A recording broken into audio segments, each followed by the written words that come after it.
Welcome back to Sir Aldred of Gallowmere Part 3. The path to the barrow twisted unnaturally, as if the land itself sought to turn them away. Aldred's boots sank into the damp earth. Each step met with the sucking pull of the mire. Harold followed close behind, his breath shallow, his eyes darting to every shadowed hollow between the trees. The wind carried no birdsong, no rustling of leaves, only the sound of their own movement, thick and sluggish in the still air. Aldred tightened his grip on his sword. It was too quiet. Then from somewhere ahead a sound. Not the whispering from before, not the Mirewraith's voice slithering through the trees. This was different. A scraping like something heavy being dragged over stone. Harold's hand shot to his dagger. What devilry! Aldred raised a hand for silence.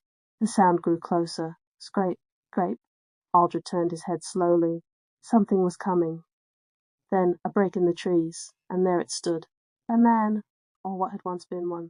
His skin hung loose, mottled with decay, his limbs bent at angles that should not be.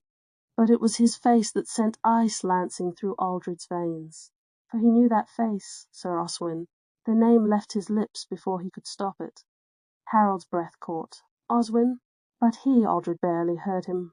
Oswin had been one of the king's finest knights, a man of unshakable honour. He had vanished 2 years prior while on a pilgrimage to the north. And yet here he was, or at least what remained of him. Oswin's jaw hung open, his eyes black pits of hunger. Scrape, scrape. Aldred's gaze dropped. The knight dragged something behind him. A great sword chipped and rusted, its edge slick with something dark. Sir Oswin, Aldred said again, more forcefully this time. What art thou? The thing that had been Oswin cocked its head.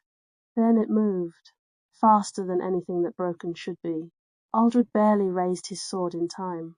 Steel met steel, the force of the blow sending him staggering. Oswin struck again and again. Aldred's arms burned. The strength behind each strike was inhuman, relentless.